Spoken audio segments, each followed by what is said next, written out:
The story of the day from day 2, the second round of the ACC Women's Tournament in Greensboro, was the great finish between Georgia Tech and Wake Forest. This game went back and forth, but in the fourth quarter, that's when Georgia Tech seized the momentum, went on a 12-0 run, and ultimately they would come up with the win in the late basket.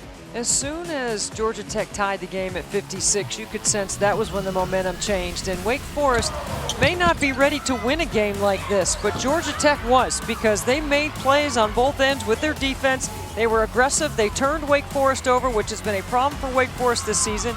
And each mistake Wake Forest made, Georgia Tech capitalized on it. Aaliyah Whiteside, the player, top leading scorer, did a nice job of finishing. This is the last set offensively to give Georgia Tech a 2-point lead. Wake Forest has one more chance. Amber Campbell off the glass, rolls off the front of the rim, and Georgia Tech goes on to win by 2. A dramatic finish in the third game on the second day of our tournament. Aaliyah Whiteside led the way for Georgia Tech with 19 points. Roddreka Rogers was able to put in 16 and 8 rebounds. But now, what do you get?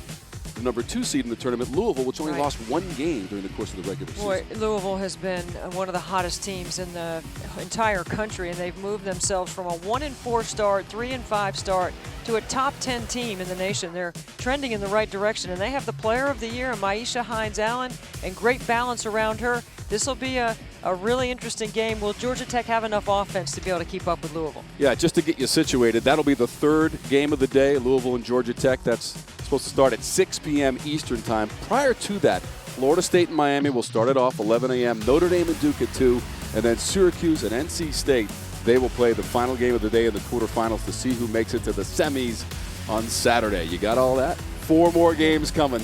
I got Day it. 3, yes, day 3 of the ACC tournament. And this is the ACC Digital Network.